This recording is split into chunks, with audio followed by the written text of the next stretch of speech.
Inner child work is very dear to me. For me personally, turning towards my own wounded inner child was my point of liberation, I would say. When I realized that the problems I was facing as an adult had less to do with the circumstances I'm in currently, but more to do with what I experienced as a child, or more precisely, what I did not experience when I was a child and when I would have needed certain things. And because there was a very poignant question from somebody asking on Facebook, how do I know that I'm in my inner child or in my adult?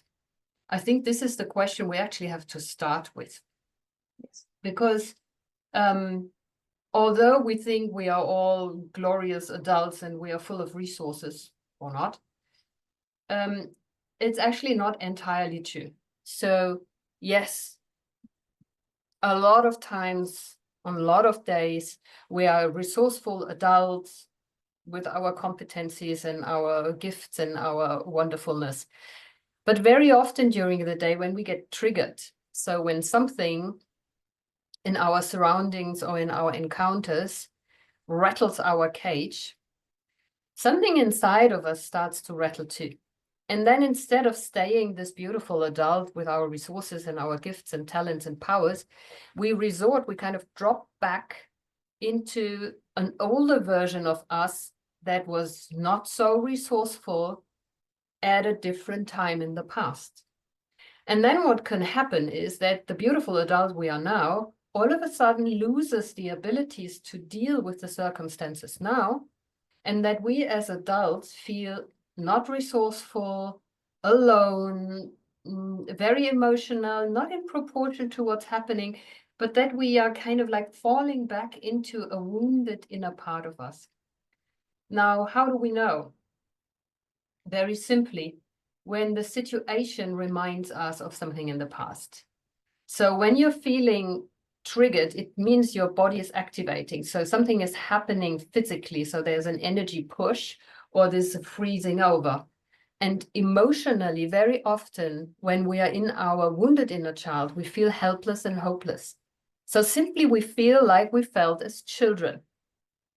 Now, when I don't know, is this situation now making me feel helpless as an adult, or does it make me feel helpless as the inner wounded child?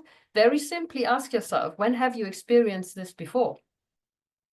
So let's say there's a situation and somebody is not very friendly. The guy in the supermarket is kind of like grumpy, has a bad hair day, or his favorite soccer team lost or whatever, and they are passing a nasty remark. Now, if you're wearing your adult, resourceful self, you would say, oh, this guy is having a bad day, and you would just take your things and leave. But if your inner child gets activated, all of a sudden you feel, oh my God, something must be wrong with me. Why would he treat me like this? Okay, what have I done wrong? If you would pause in that moment when you're making it all about that supermarket guy who's having a bad day, when you pause and ask yourself, when have I felt like this before? Like, I'm wrong, I'm, not resourceful, it's all about me, I have done something wrong. Then, boom, inside would pop up a scene of your past, like you're 7, you're 10, you're at school or in kindergarten, or you're with your family, and you all of a sudden remember, aha, this is a very familiar setting. So I recall this from my distant past. Now, if this is the case, and if you have like, woo, many scenes popping up, there's a high likelihood that some old memories and emotional charge got triggered. And of course, sometimes as adults, we're not resourceful because we are stressed, sick, running out of time, whatever. We are not our best selves. But that doesn't necessarily mean that we are totally hopeless and overwhelmed.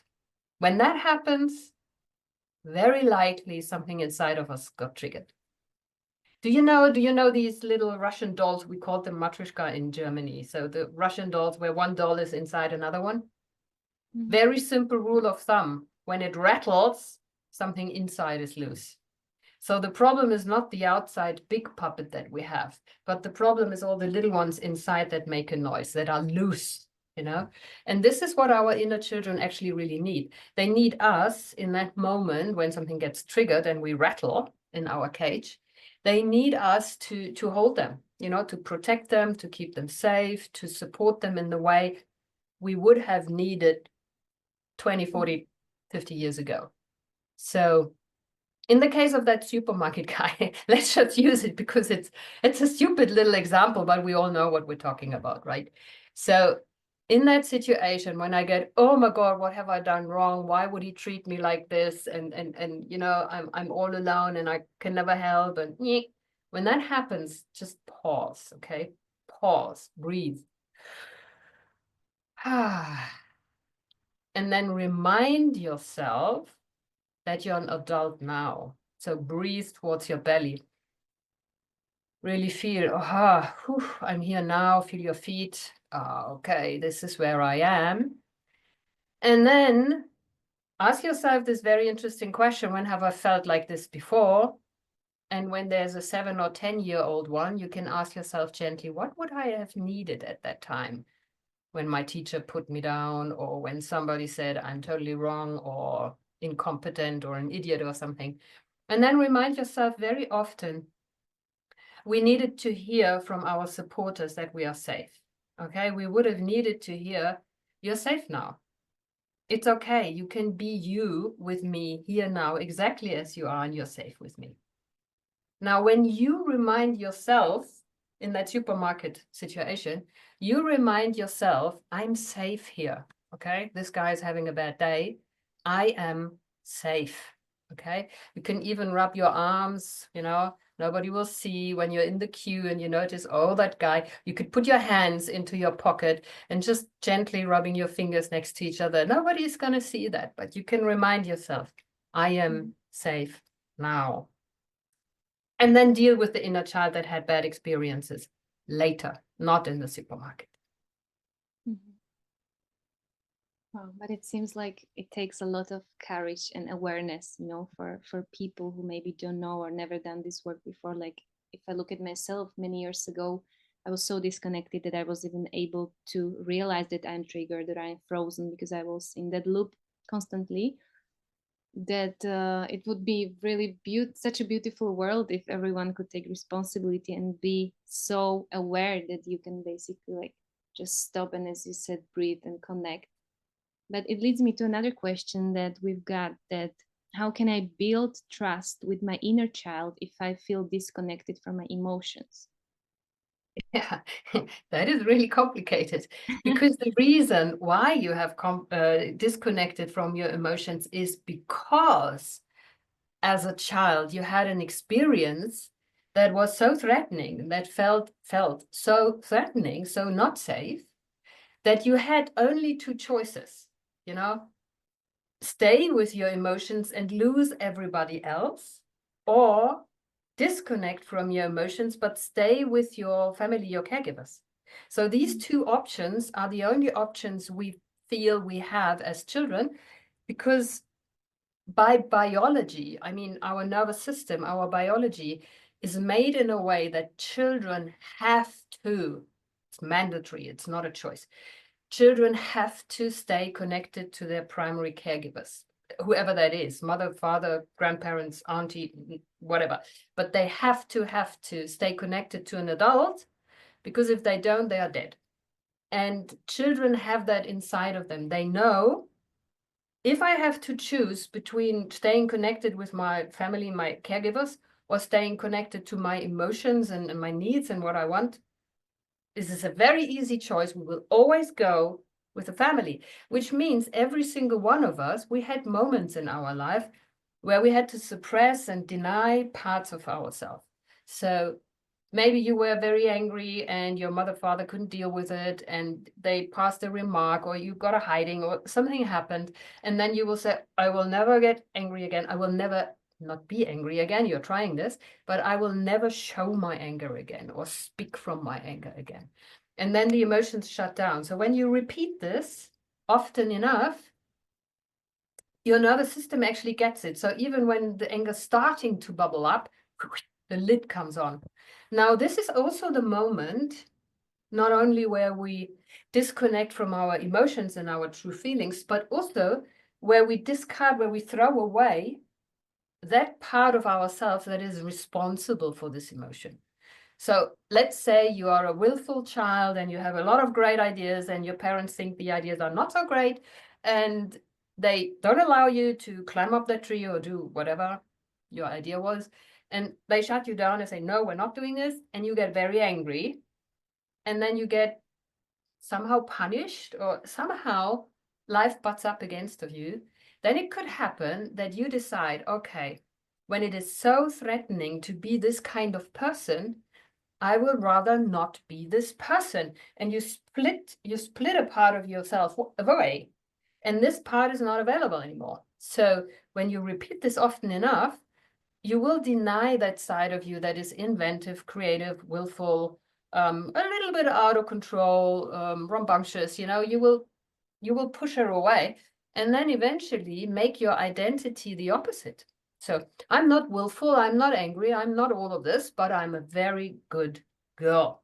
A lot of people heard when they were growing up, you should see children but not hear them. Or you heard a sentence that goes something like, don't cry or I give you a reason to cry. Or you heard a sentence that goes similar to, good children do blah, blah, blah, or good children don't, whatever.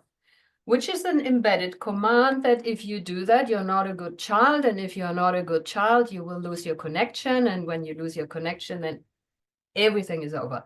So many of us got conditioned to leave parts behind.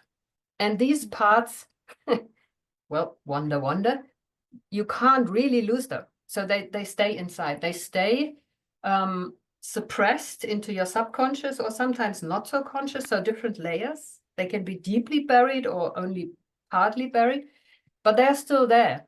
And they remind you occasionally, like in that supermarket with that guy, it reminds you of, oops, there was a part of me that, no, what happened here? So it could happen that these parts start to rise again. They want to come up, but we're not allowing them because we say, no, I'm not like this. I have identified with a responsible, good, diligent, serious person. So I don't do nonsense. I'm not out of control. I don't do anger. I don't do this. Okay.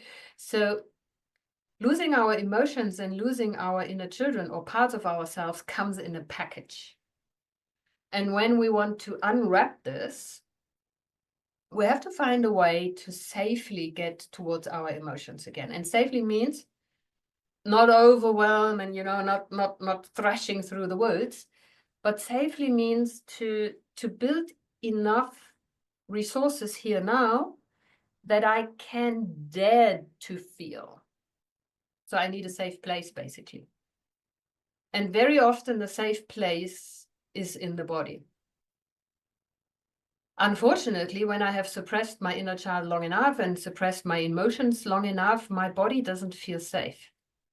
Because all these emotions live inside, and when they start to rattle, it feels like I'm going out of control. If I allow this kind of feeling, this anger or this sadness, if I allow this to come up, then I'm out of control, and then ...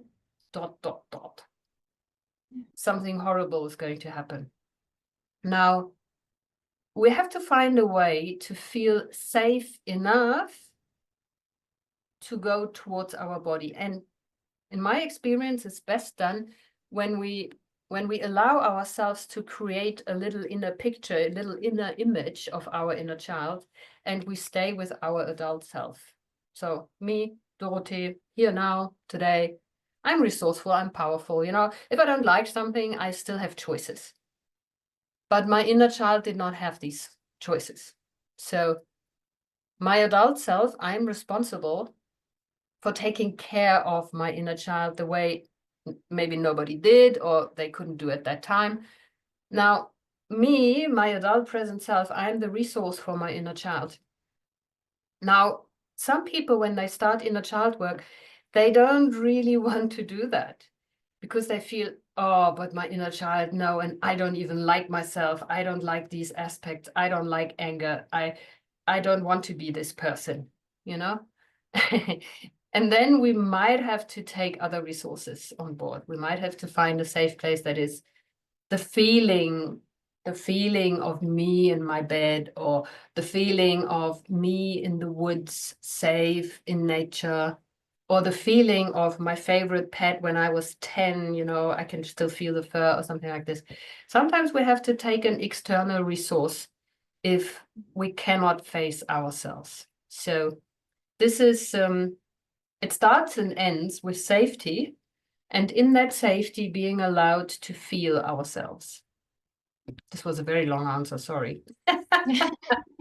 No, it's great because it includes so many other topics. Like I can see how big it is. You mentioned emotions. There is also shadow parts of us. There is trauma. There is like everything. That's why it's Yes. great we are talking about this, because working with inner child, many people are like, oh my God, you are still dealing with this inner child, whatever, whatever. But everything brings us back to that, because what Yeah. we didn't have, we are still searching. We are trying to get it from the outside, and we don't understand, or we don't have exactly the resources how to learn it, how to teach it us to actually be able to feel and so on. Yeah, I can go many ways from here, so I'm just thinking where to take it this time, because yeah, you opened it so brightly and there are so many things what we can talk about. But what I really love what you said is that yeah, in the childhood, when I realized that, as you said, when we rather lost ourselves, then we lost the others. You know, like if I do something for my parents, I'm afraid I will lose them, but at the same time I'm losing myself. So there is this imprint, I'm saying for myself, that when I'm being authentic, I'm not worthy of love. So we are carrying this, that I'm not surprised why many people these days are afraid to be authentic and to be Yeah. seen in the public, because we have this imprint in us that it wasn't safe. So what can we do practically about it? You know, I'm like, there are many questions that I have here. But for example, there was one lady asking, can I work with my inner child even if I don't remember much of my childhood? Oh, yes. Because the reason why we don't remember much of our childhood is connected to childhood emotional neglect. So this is actually a term coined by Jonas Webb.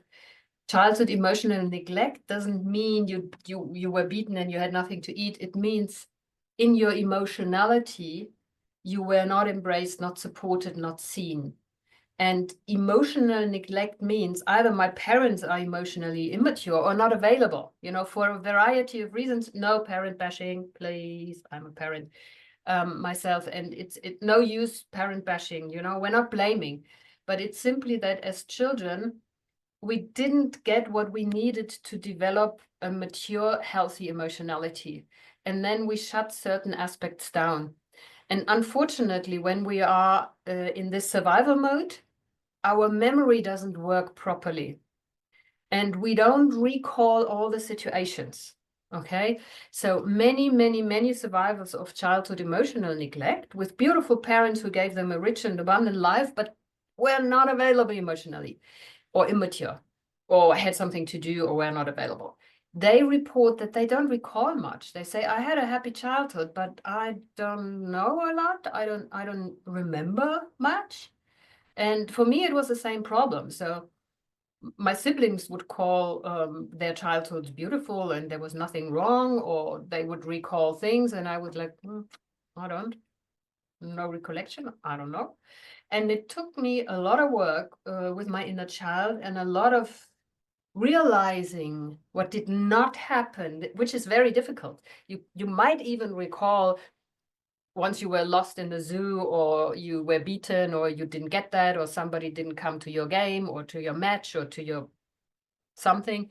You might recall something that was painful, but to recall what did not happen, okay, this is very difficult, because you first have to take into account that there was a possibility for somebody being kind and caring and giving you hugs and sitting with you and supporting you when you come home and say, my friends didn't like me and didn't get chosen for the soccer team and whatever. So you first have to realize this. So many people with childhood emotional neglect, they don't recall much. But that doesn't matter, because what they can do and what they must do is they must start to go back towards the body. They must take that wall down, because what we do when we leave parts of ourselves behind and cut off the emotions, we build a thick wall, okay? There is a boundary, we don't go there. And behind that wall, behind that boundary, there is our lost inner parts and the shadow selves and emotions and trauma and whatever. But we keep this wall up. Now we have to lower this wall slowly, okay? Slowly with safety. We have to become aware of the many occasions where we switch off. And with a bit of awareness and watching yourself, you will notice how often you switch off and how often you actually go into an automatic self. Even with my own children, I was repeating what happened to me, because I hadn't learned anything else really. So I had to catch myself. I had to really, whoa. And then I had to slow down a lot, because we're just too fast on autopilot. We're just going over everything. So we have to slow down and realize, ooh, I'm now feeling something. I don't like this situation. I want to resolve it. But my way of resolving is denying it, changing it on the outside, pretending it's not there, running away, eating, or something else. So yes, absolutely, you can work with your inner child even if you don't recall anything. You can simply imagine and picture you had one, okay? You can paint it. Or you can look at a situation when you got triggered. Let's use our supermarket guy. So let's say you are in the supermarket and you feel triggered and you feel worthless and you are having a hard time and get all stressed and worked up about it. Then you can say, okay, I'm feeling triggered. I'm actually feeling something physically. And then you go towards the body and say, okay, what are you feeling physically? Maybe there's a tightness in the chest. Maybe your throat is closed. You can't talk. Maybe you feel like you want to get away as quickly as possible. Maybe your temperature drops and you feel cold, or maybe you realize you can't breathe properly. Something, there's something happening in the body. And then you can turn towards that and just go towards the sensations, not what does that remind me of if you can't recall. But you can say, okay, these sensations is my body activated. Okay, this is my inner child feeling helpless and needy and unprotected and not worthy and whatever else. And then you can decide to choose healthy coping in that situation. If you want to give your inner child a name, I recommend that. Then call her something else than your present day. Like me, Dorothe, I could call myself Dori or Tete, and I actually have two inner children because I have a small one, okay? I have a small one, and I have a teenager. Because my teenage self, whoa, okay, that was something. But it was also a version of myself that I used for survival. But I have them separate because they don't always agree. So my little one might want something, but my teenage one says, no way. And then here I am watching my two and saying, okay, wonderful, great, what are we going to do now? Yeah. But usually it's enough to listen to them, So healthy coping means you listen to them, you listen to what your body really wants, and then respond to that instead of trying to avoid the feelings or trying to avoid the thinking or something like that, but really get curious. What helps me in that situation? And that can be a million things. It can be movement, it can be breathing, it can be cooking a healthy meal, it can be singing, humming, it can be calling a friend to share, to vent. It can be very, very many things. And well, most of us know what unhealthy coping is. But healthy coping is what helps us to deal with the situation, because you can't change it now that it didn't happen to you 50 years ago, 40 years ago, 10 years ago, but you can do something about the situation now. So the situation you're in now is something that is at your choice, where you can do something about. You can't change what happened or didn't happen.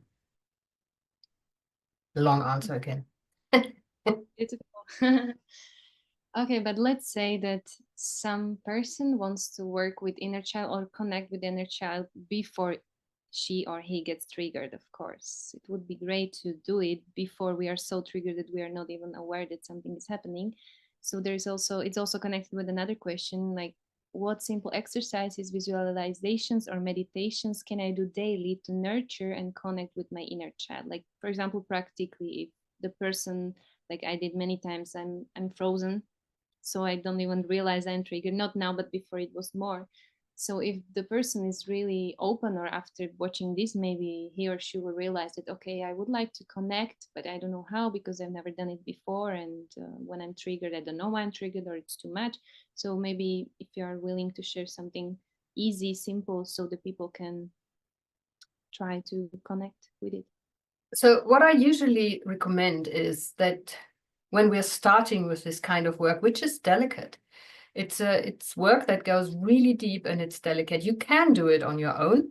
And then I would suggest minimum get a couple of good books or join a self-help online group or something like this.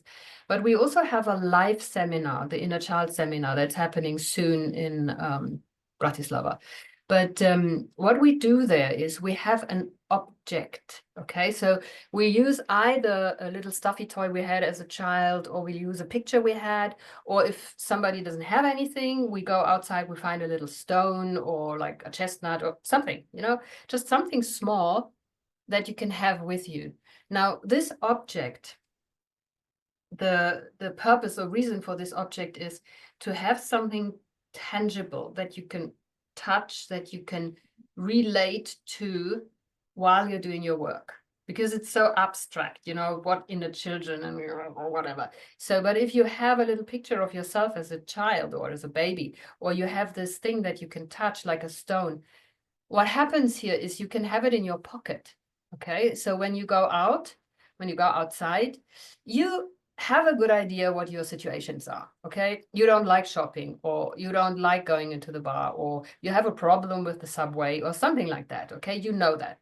So you take that object into your hand, and the resource that you are as an adult, you communicate with this, we are safe. Okay, so you really allowing yourself the feeling of safety. And of course, when we do the seminars, we have established the safe place first. So it's all about finding the resource that you have that reminds you of the feeling of safety and connectedness. And for many people, it's animals rather than humans. Okay, so there's nothing wrong with it. So I can have that stone in my pocket and recall my favorite cat and what she smelled, and the fur and how she was purring and moving. And I can really recall that feeling when she was on my lap, and I can feel the changes in my physical body. So I'm calming down, I'm opening up, my mood's lifting, you know, I feel safe and secure. And this is the purpose of the exercise. So if you didn't have an animal, if it's more your grandma or something, recall the smell of the apple pie Sunday afternoon, or recall her smell or how she's walking or the tone of her voice, and really allow yourself to get into this connection and safety mode. And then go to the metro, and then go to the supermarket or wherever you have to go. So stay in a physical, safe connection, and then go about your day. And of course, there's the inner child meditations and all kinds of things. That's actually on my Body Mind online course. So there is an inner child meditation where you can go inside and really meet your inner child and ask for what it needs, or whether it has a message or something like that. So there's a lot of resources online that are available. What helped you, by the way, because you've been to that seminar? Yes, few times. If you have taken anything from it, if in case, what helped you? What is one example that you took from that you are using now, or a tool, or how do you do that? Yeah, it's very tricky because when I'm okay, I sometimes remind myself, and I do it like every day. I do breathing and I connect with myself. But yeah, once I'm triggered, it's another story. So what's helping me most is I'm learning to be compassionate with myself. That's what I'm learning like this past few months. This is a big game changer for me, as you said, being gentle and being delicate. Even though I'm working on myself for like 10 or 12 years already, there are still layers and layers in me, and there's still things popping up and triggering me. So what I really implemented from your seminars and from the work you do is being kind and loving towards myself, taking time and not judging myself, because this was my like biggest crazy stuff that I did, that I was also punishing myself, why I'm feeling this, why I'm feeling that, like denying all the emotions. So breathing helps me a lot. Yeah. The the nervous system, I forgot the name of the breathing, the one that you put your mouth like Yeah. you from the Where you straw. breathe out against the resistance. Yeah, the relaxing. It depends about the situation. Sometimes movement helps me because I was mostly freezing down in my past. So moving, dancing, singing, shouting. That when regarding this inner child work, what's helping me is being very gentle and compassionate. That I'm imagining what helped me actually a lot is that I'm very kind and nice to all the people around me, but I was never kind to myself. So last Good few one. weeks, one person told me or asked me that, Mishka, but imagine you are so nice to the others, and in the moment when you are feeling something which is not okay, just remember how you are treating your friends and just switch it and treat yourself the same way.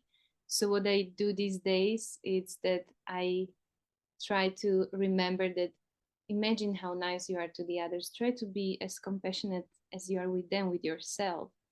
So this is helping me, and sometimes it's helping me that I imagine my future self, like for example me being older, like 20 years older than I'm now, and what advice would the older Mishka give me now, and it Yeah. helps me to like, okay, I will survive it, the only thing I have to do is being present. So another thing which we did in the seminars was not running away from what is here and now, even though it's very hard. But I'm lucky enough that I have people around me that, in case I can call them, that is helping me too. That I'm able to call for help. Before I Yeah. wasn't able to do it. So the community, that's what I also learned a lot in your seminars, that it's okay to ask for help, and it's okay to be seen when I'm vulnerable, when I'm open, when I'm sad, and whatever. So that's helping me to be able to stand up and call and say, okay, I just feel like shit and I just maybe need to share. And Yeah. sharing helps me sometimes only by sharing what I feel, and I feel on the other side of the phone there is a person who is just with me saying nothing, just being there, like the pure presence just helps a lot. So there are many things, but Yeah, mostly I know. compassion. And I mean, there are so many things that people can take from your seminars, and it's up to each and every person what it's good and compatible with them. Yes, yes. This is why I asked you, because some people have an inner child that is rebellious, okay, and it needs calming down. And some people have an inner child that was frozen very often, so they need gentle activation. And your examples were beautiful, so absolutely 100%.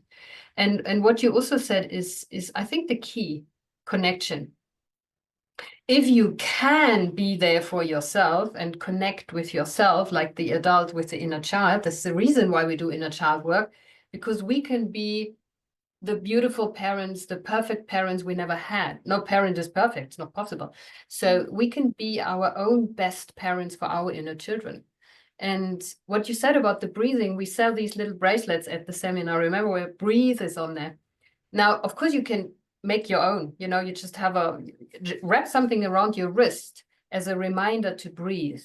Because when we get triggered, when we get emotional, when we get into the inner child, we stop breathing. So we're shallow breathing in the chest, but we're not breathing towards the belly anymore. So a reminder, like I have when I have clients that I practice these skills with, I have them paint one fingernail in a different color as a reminder.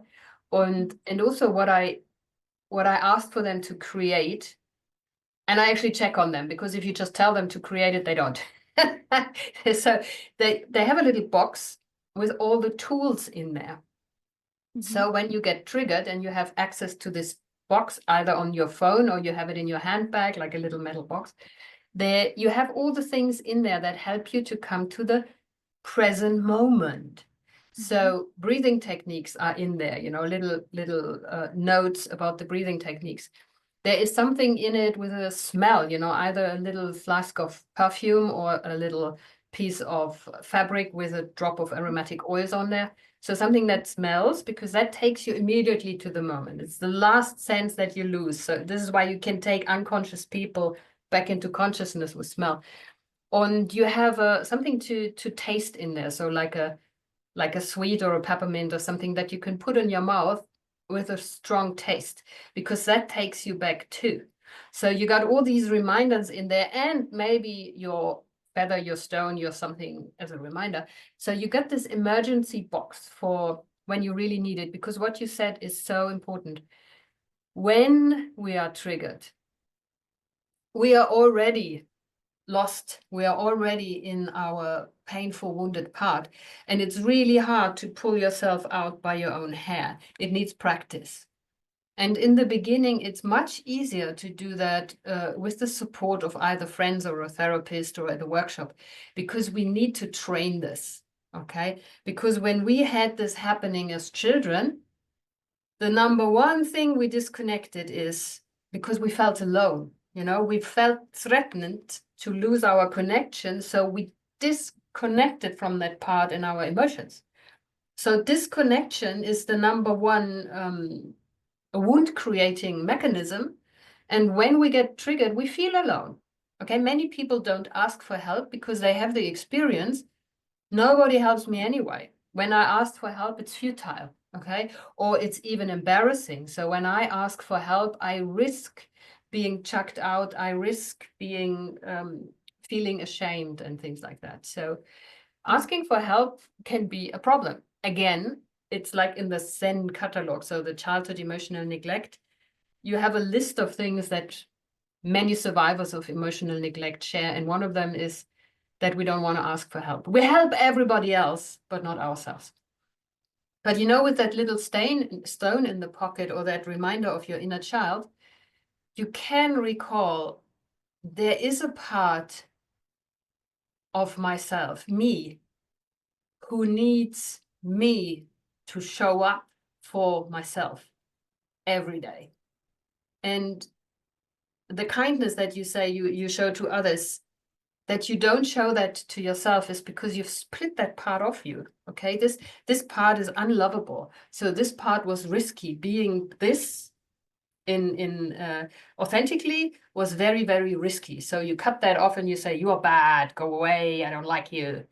And when you remind yourself that this was a mistake, this was not intentional, that somebody brought you to disconnection or some circumstances made you disconnect from that part, makes it easier to imagine, would I treat my friends like this? I've actually used that sentence with my clients when they are, and you know, when they are in deep self-hatred. I sometimes say that to them. I say, don't treat my friend like this. And they go like, what? And I say, I like this person, and you are treating this person in a very mean way. Careful, okay? So I'm being the competent protector for my own client, from my client, but then they get it. They say, oh, hang on. Sure, I would not allow anybody to treat my friends this way, but I'm treating myself this way. So it can help to, how can I say, to remind yourself that you are you are the person. Okay, it's like I saw this post the other day, like you were given a human. When you were born, you were given a human. So treat yourself kindly and with responsibility. So, and as a reminder, have a little token, like a little stone or chestnut or something like that. And what also helped me was, actually, you said one sentence lately that the things that happened, it wasn't our fault, but in a way that not giving up the responsibility, because of course there can be a person living in life saying nothing is my fault, nothing is my fault, from the ego. But when you look at it, like you explained, that helped me a lot too, that we have to realize that we just did our best. Everyone is doing their best. You just have to really feel it. Okay, it wasn't my fault, but I am here now, I'm safe, and it's my choice how I will treat myself. So that's also helped me a lot, that sentence that you shared. And you can actually, depending on your personality type. So I'm a little bit careful with this sentence with people who are overly diligent or very, how can I say, rigid. But sometimes I say, it was not your fault, but to take care of yourself now is your responsibility. So you're responsible for yourself now. I'm careful with the sentence with people who are too rigid, people who are harsh and self-denying. Sometimes they take it as a critique and then they bash themselves even more. Oh, why am I not looking after myself? But maybe we can change this responsibility harshness into the ability to respond, because we were not a choice when we were young, but now we are. And so how we respond to that situation, to that funny guy in the supermarket, this is our choice, really. When we are locked into our unresourceful, wounded part, we have no choice. We don't see choices. So anytime you see only black and white and both is not okay, it's a sure tell sign that you're in your wounded part, your shadow part. So if you lose choices, you're triggered, leave it. It's not going to work anyway, because you can't see the bigger picture currently. So you have to regulate first. So you have to first get yourself out of the survival mode. You have to connect to a safe place, call a person, use healthy coping, go walk, scream, hum, breathe, do something else, and then make a choice. Because in that black and white, you don't have a choice. It's choiceless. It's like both is horrible. So whatever you do. And when you have this kind of focus, you're in survival mode. Because in a resourceful, regulated, connected adult, you see many possibilities. And usually you use all your centers, so your thinking, your feeling, and your senses, your intuition, to make an informed choice. Okay, you have a gut feeling, and you got a emotional feeling about it. You say, yeah, it doesn't feel good, or yeah, it feels quite okay. And then your mind says, okay, we could do it. Like they work together. But when you are triggered, when you are in your, how can I say, when you are in that inner child that's wounded, you don't have these choices. You only see one avenue. It's like, I need to get out of the situation now. Okay. And this is a red flag. Okay. Red flags have to become your friends. Okay. You have to start to map. It's like a map, like a landscape, like a map of your territory. So what scares you, what frightens you, what your fears are. You need those red flags, like, uh-oh, this is a trigger warning. So, and not to avoid all the triggers, but to treat them wisely. Okay, to know, okay, today I have this meeting and I have to ask for a raise or something like that. This is potentially probably going to trigger me. So how can I support myself? Okay. And then you support yourself, you prepare yourself, you breathe, you take your items with you, you move, you find your feet, you do everything you need to do before. And then sometimes, like you said, connection is the key, because our inner children were disconnected. So to connect with them and to play with them, or to go on to the next playground and slide, or, swing, play is really important. Actually, playing is a regulation tool. So if you want to regulate your nervous system, go and find some children or animals and play with them. Of course, you can play by yourself and swing and roll and do things, but it's far more effective when you play with others. Just horse around, just be stupid.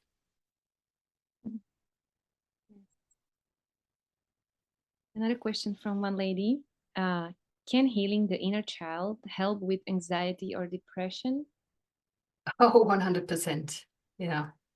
both anxiety and depression are usually the the consequence of a disconnection that happened. So depression is usually the avoidance of feeling certain emotions. So certain feelings and emotions and states feel so threatening to us because they were threatening when we were little. They feel so threatening to us that we don't even go there. So we rather take all the energy out and stay in overwhelm and wait until the threat has passed, instead of actively participating in life. So depression is a survival strategy. A lot of people have that, and unfortunately also in combination with anxiety.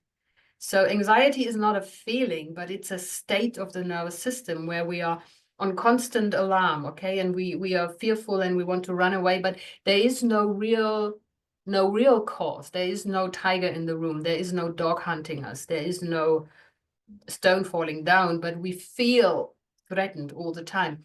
Now, when we are in survival mode below the line, so not connected, but disconnected from our resourceful self, from our place of safety, then we can go between depression and anxiety backwards and forwards without ever really feeling fulfilled, at home, happy, relaxed, open, and receiving. It's a very stressful state and is actually responsible for a lot of our illnesses, not only the mental illnesses, but the physical illnesses.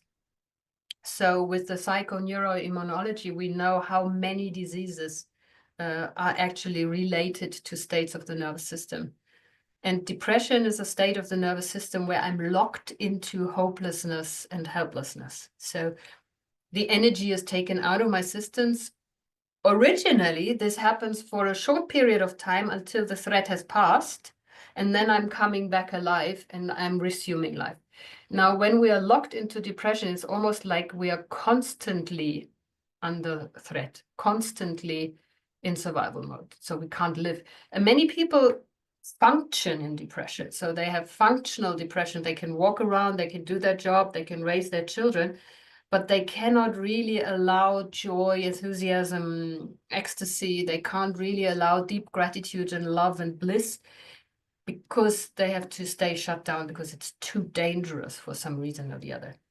And when we bring our inner children home, when we connect again, when we allow them to be seen by us and supported by us, and maybe even get support by a trained therapist, then because we connect to our inner children, everything can heal and our nervous system can reset. And the culture that we're living in makes it easier to disconnect and to go into depression and anxiety, then it makes it easy to connect. So maybe we also need to look at healing our inner children would help the real children to strive and to be better humans. Because when we heal our own inner children, we become more available for the real children, even if they are not our own. I'm not saying everybody has to have children, but raising humans or living with humans asks for us to be humans and available, because this is how humans live. They are connected, interconnected, okay? And when we start healing our inner children, we become available for others. So we become available to be the tribe, the community, the connection for others that maybe never had that.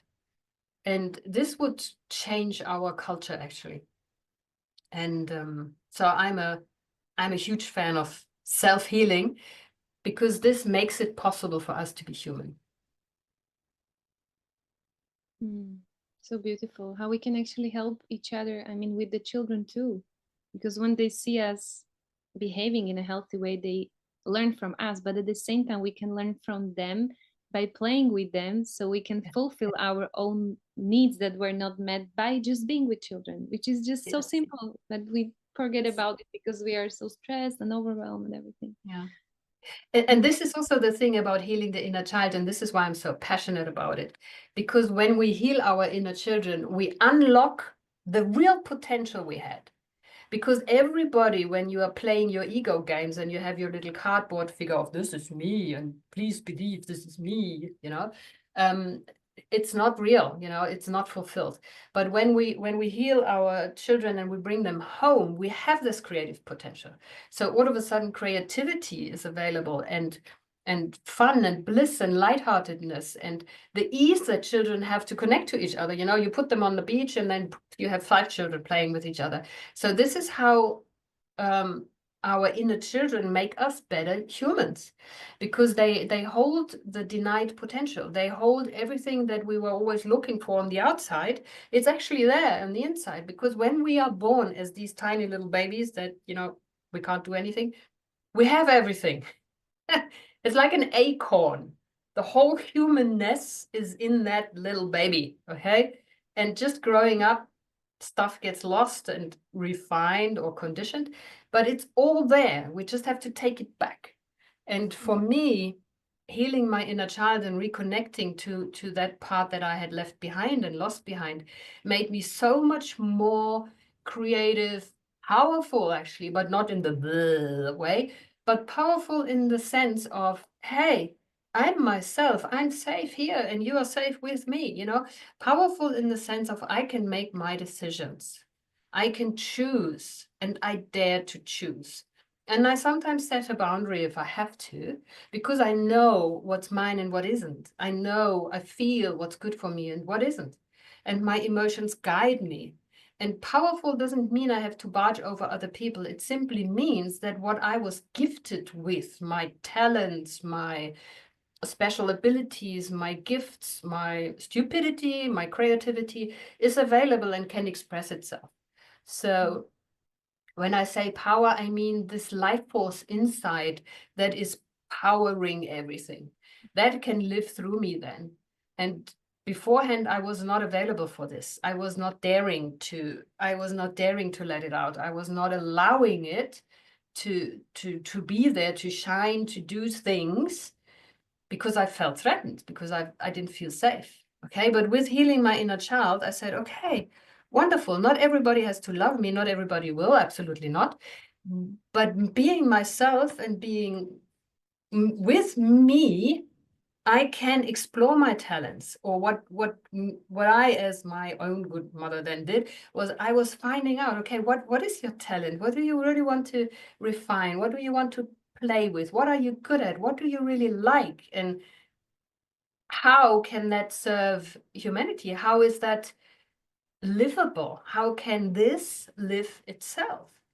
And I've seen it in so many of my clients when they come home to themselves, when they heal their inner children, all of a sudden they get very creative, and the power that comes through them is a gentle one, okay? Because they don't have to be bleh, but they can be connected, like in, hey, we are better together, so let's do it together. So it's a connecting force, like the children on the beach.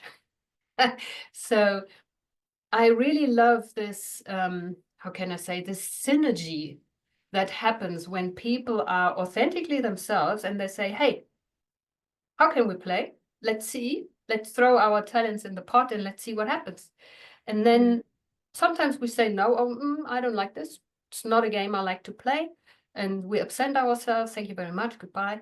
But very often magic happens.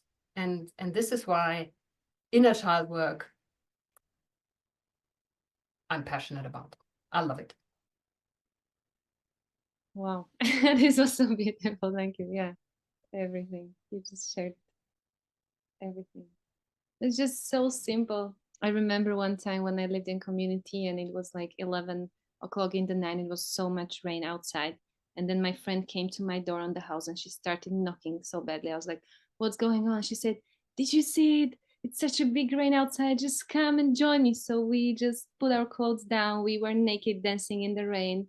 And, you know, it seems like the little thing, but it just stayed so deep in me until now. And this playfulness and authenticity and spontaneity is just so important, but we lose it, we forget about it. It's just these simple things that are actually big things that can change and shift our realities just by being whatever we want, because we can. Yeah. That's so funny. And it shifts life for all of us. That's the beauty of it. So it's not an egotistical thing, because some of us, we got conditioned that it's egotistical to be yourself and whatever, don't love yourself because you're not that important. This is very sad, because when you can live yourself authentically, that doesn't mean you live against others. This is the mistake we're making. It means you become capable of and available for living with others. Okay. And we as humans, we are born into generosity and sharing. So when we are not in survival mode, but when we are in living, sharing, connected community, social engagement mode, we are actually willing to share. There's no problem. Children share all the time. They don't have a problem with that. You look hungry, here, you got my ice cream. So they even share with they share with a horse. My son, when he was 3, he was eating a raw broccoli because he liked it. And we were going to the stables, and the horse was looking at him like this, and he just gave it the broccoli, and then he waited, and the horse. But I wouldn't recommend, but it's natural. Okay, children do that because that's what you do. You share. Anyway. Beautiful. Wow. I think we're coming close to the end of the session, right? So do we have one final remark or one final question? Yes, I have one last question that I didn't ask. And you mentioned the word boundary. Ah, So there's this question. I have issues with setting boundaries. Can reparenting the inner child help me set better boundaries as an adult? oh, 100%. Oh, yeah. Boundaries. Very, very, very important. If I don't have healthy boundaries, I never know where I'm beginning and end. I don't know where you are and where you start and end. And boundaries are really important. It doesn't mean harsh, it doesn't mean I need to have barbed wire and laser cut. Boundaries simply mean that I feel what's good for me and what is not, and that I'm able to and willing to communicate that to another. I mean, children have no problem with that. I mean, in case they don't like broccoli, you give them the broccoli, it's clear. I don't like it. Mouth closed, go away. I mean, my son loved broccoli, different story. But, he might have had boundaries for other things. And our children know very well what they like and what they don't. And although we train them to accept broccoli and other unedible things, not always is it a great idea to get them, to train them out of their boundaries, because we are, as adults, very often, when we don't feel ourselves so well anymore, okay, when we are in contact with our inner children, we that reaction is very immediate. So I don't like this person, I don't like this situation, I don't like this suggestion, so I'm very clear, oh no, thank you very much. And I don't have to be forceful or aggressive about it, because I'm clear. I don't like it. And I don't have to give these lengthy explanations that people give when they feel insecure about themselves. They tell you why it's not good. They tell you why you don't actually want it, and so on. And I go like, really? Yeah. I don't think so. But we do this because we can't say thank you, but no thank you. Okay. So healing our inner children makes it possible for us to sense with the physical body, this is good for me, this isn't, and then when you go down that alley, you notice, oh no, I don't feel good here. And you turn around and you go away. You don't even know why. You don't have to know why. It's simply clear. No, I don't go there. And when you encounter people who are resting in themselves, who feel deeply connected to themselves, and they are at ease and at peace with themselves, they are not harsh. They just say, thank you, no. And they have no problem saying no to alcohol if they don't like it. And they don't have a problem saying no to an invitation if they don't like it. And they don't have a problem with all these situations that we make super complicated, because they can simply state, this is not my preference. Okay. Or they say, I'm not available for this right now. And also when somebody else is trying to violate their boundaries, they can clearly say, this is not acceptable to me. Either this stops or I leave the situation. And they don't have an issue with that. It's like clear. And boundary work is almost always necessary when I have clients that had childhood emotional neglect, so they don't feel boundaries, they might notice other people's boundaries and run after them all the time, but they can't feel their own. Because to feel boundaries, we need to have our senses, our physical sensorium, and we need our emotional information. So we need both. So we need to be able to sense and feel, and then we can set boundaries, feel them, and speak them, non-threateningly or threateningly if necessary, but clearly. And this is also, we had anger in the beginning of the call, remember? Anger is a hugely judged emotion, but the sentiment of anger, so the ability to notice when I'm angry, is very, very necessary so that I can feel and set and keep and communicate my boundaries. So when somebody is violating my boundaries, whoa, I feel it, because there is this rising inside of me. And also healthy anger gives us clarity. It's like a sword of truth that comes through and says, whoa, no, don't take it away from me, or I'm not giving it to you, or don't cross. And this clarity, people who are not friends with their anger, they have a problem with clarity. So very often they are not clear. Okay, you're kind of like, what are they saying, or what are they not? What? You don't entirely understand and hear what it's all about. And sometimes they don't even speak clearly because they have to hide, because they don't dare to be so blunt, so open, so direct. I really wish everybody could soften towards themselves.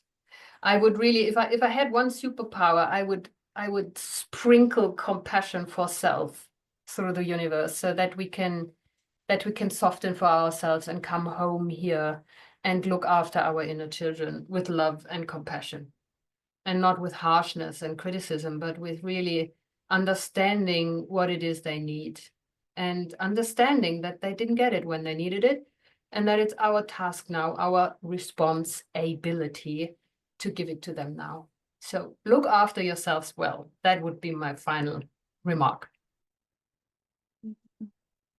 Thank you very much. So thank you very much for this, and see you next time.